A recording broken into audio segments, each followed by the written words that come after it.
Well, Australia's Reserve Bank Governor has joined the chorus of economic leaders declaring that a global economic disaster has been averted. Glenn Stevens told a business conference in Hong Kong that while risks remained, progress had been made in Europe and he was upbeat about prospects for Asia. His assessment followed a cautiously optimistic assessment from IMF chief Christine Lagarde. The RBA governor also called on Australians to count on higher productivity, not lower interest rates, if they wanted faster growth. Here's Philip Lasker. The world's emerging economic powerhouse, China, was a fitting backdrop to the latest observations about the global economy. The world economy has stepped back from the brink, and we have causes to be a little bit more optimistic. But optimism should not give us a sense of comfort. That's because debt-laden Eurozone countries and the region's banks remain vulnerable if future bailout plans or negotiations don't eventually fall into place. And China must play its part.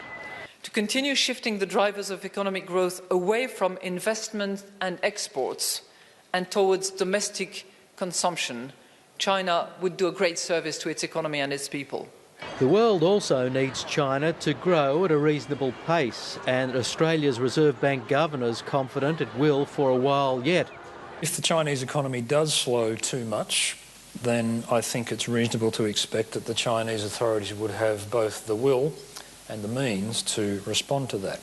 And the man who's likely to be China's next leader pledged to grow and reform its economy. China has reached a crucial period in changing its economic model and cannot be delayed. The innovation of the current development mechanism is the core of the economic mode transition. The reform and opening up is the fundamental driving force of boosting the transition and innovation. Australia's painful transition due to the resources boom and the strong Australian dollar was a focus for the Reserve Bank governor. He told a business gathering in Hong Kong that lower interest rates could only be used to support a weak economy. Monetary policy can't raise the trend growth rate of the economy. That lies in the realm of productivity enhancing behaviour. But there was no suggestion the Australian economy might need some support just yet. One could characterise our economic performance as not too bad, particularly given in a comparison over a run of years with a number of other advanced economies. But like every economic expert, his optimism was laced with a heavy dose of caution.